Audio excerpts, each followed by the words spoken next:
Hi students. Today I'm going to continue with ratio proportion, and today I'll be doing sums based on some useful results of ratio and proportion. And the sums are very simple. I've done few sums. I've given hints of few sums, and some sums from the problem set 7C have been given for homework.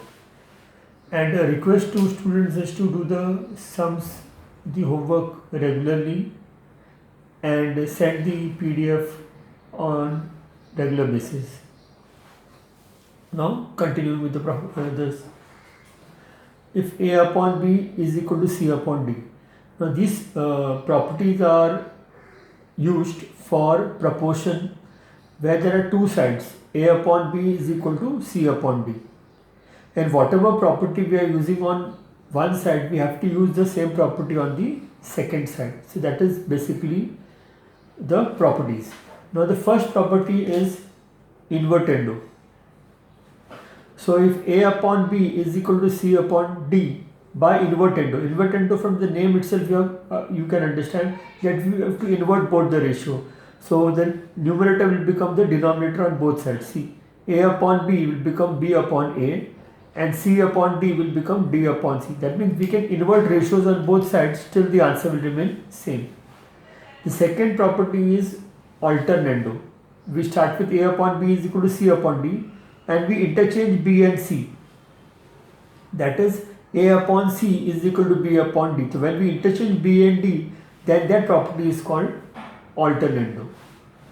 Third property is componendo. In componendo, we do numerator plus denominator upon denominator on both sides.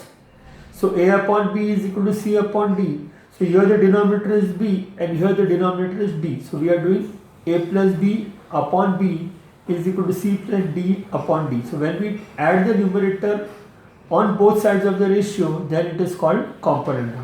Similarly, there is a property called dividendo. Here we are doing subtraction.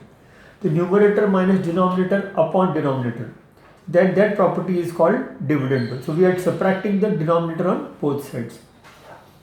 And the last property basically of the chapter is componendo dividendo, numerator plus denominator upon numerator minus denominator. So in this case, A upon B is equal to C upon D.